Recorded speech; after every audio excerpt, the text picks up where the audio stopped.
In today's video, I'm going to teach you how to create a course on Squarespace with a password-protected page. By the end, you'll have a clean course page set up, private to your students, and ready for you to populate with lessons and resources. Start by opening your Squarespace site and heading to the Pages area in your dashboard. This is where you manage your site's structure, so it's the perfect place to create a dedicated home for your course content. Once you're in Pages, add a new page and choose the blank option. Picking blank gives you maximum control over layout and content, without any preloaded sections that you'll just delete later. Select Page as the type. Then give it a clear, memorable name. Something like Course or Members Area works well. Naming matters because it shows up in your navigation and can help students quickly find where they need to go. After you create the page, jump into it so you're looking at the page canvas.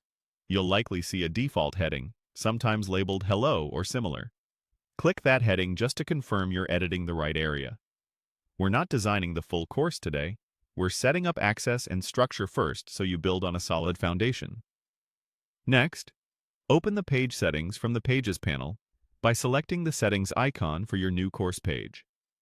In this panel, you control important options for the page, including privacy. This is where you'll enable password protection so only people with the password can view your course. Choose a password that's easy for enrolled students to remember but hard to guess, and plan how you'll share it securely. If you ever update the password, remember to notify your students. While you're still in the page settings, switch to the SEO tab. Add a concise SEO title and a short description that explains what the page is for.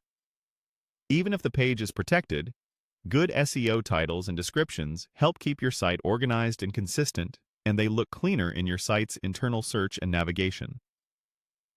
When you're done, click Save to apply everything.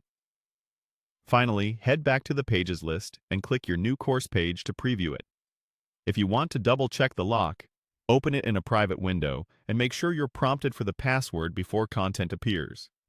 From here, you can start adding sections, lessons, and downloads right on the page, knowing access is restricted.